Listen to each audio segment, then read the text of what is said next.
The March developer update has just been posted by Behavior. There's some absolutely juicy changes here, so let's dive right in. The twins have had a myriad of changes. The time it takes to switch back to Charlotte is now 1.5 seconds rather than 3 seconds. The time it takes to unbind Victor is now 0.75 seconds rather than 1 second. The time it takes to charge Victor's pounds is now 0.85 seconds rather than 1 second. 7 add-ons have been updated, but no word on how just yet. Victor can no longer latch onto healthy survivors, meaning he will instead just injure them, allowing him to keep chasing and get the down, so I'm calling this a buff. And he can no longer be kicked after successful pounces that do not latch onto survivors. So some massive buffs there, but there are new abilities coming into play as well. You can now recall Victor at any point while he is unbound. You can now change between Victor and Charlotte when near a hooked survivor. Victor's pounce now latches onto survivors in the dying state, preventing them from being picked up. Although other survivors can crush him in this state, he will automatically return to Charlotte after 20 seconds when latched onto a dying survivor. Charlotte now gains a 10% haste effect when Victor is attached to a survivor or holding a survivor in a locker, although this is lost if Charlotte hits a survivor. Killer Instinct no longer applies to survivors near Victor while he is latched onto another survivor. So these changes are all about maximizing mobility and giving greater player freedom when choosing between controlling each character. They want to make the twins a lot better to play, and I think this will make them a lot more fun without requiring the two twins mains to relearn how they play their characters. According to Nightlight, the twins currently has the lowest pick rate at just 0.45% of all killer games,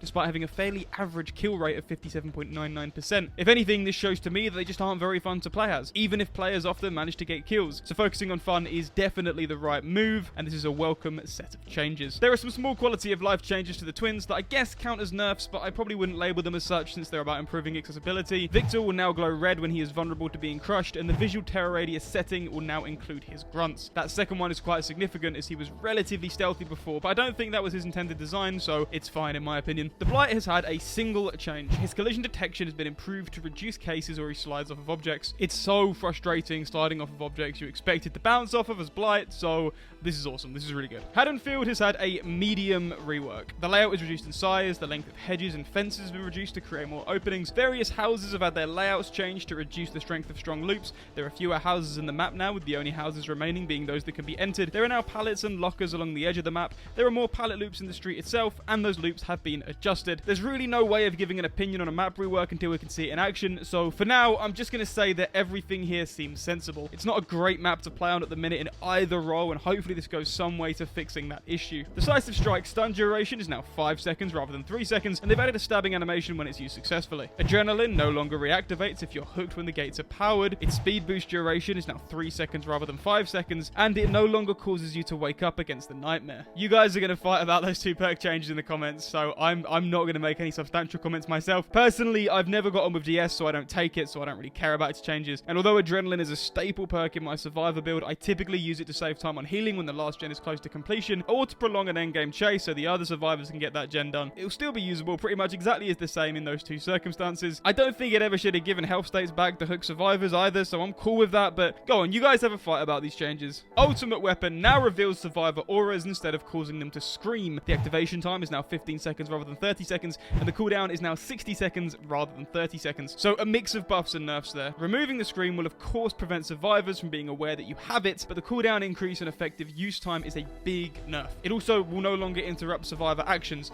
I don't know if the blindness effect still applies, as it isn't mentioned here, and they say themselves survivors won't know that they're being revealed, so I'm unsure. I'm presuming they've gotten rid of that, but they haven't said that specifically. We'll have to wait for the mid-chapter update to see. You can no longer deep it, because the devs hate the idea that someone might feel emotion from their video game. The store has... I can't just leave it like that. I don't like this because I think if you don't feel bad when you lose, then you won't feel as good when you win. And I think the removal of D-ranking went a long way to reducing the amount of emotion you feel at the end of each game.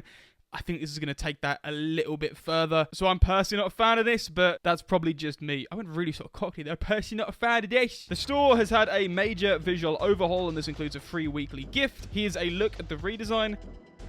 Tomes and their respective rifts will now open at the same time as an update, and there is now a rift bundle option, which gives the premium rift rewards and a 20-tier head start at a discounted price. No idea why that is, to be honest, since it discourages playing the tome and is cheaper than the old rift pass, which will still exist. Unless I've misread, I'm going to assume I have, because that doesn't make any sense to me. Right, there you have it. Everything in the March developer update. Lots of juicy changes here, lots of smaller changes here as well.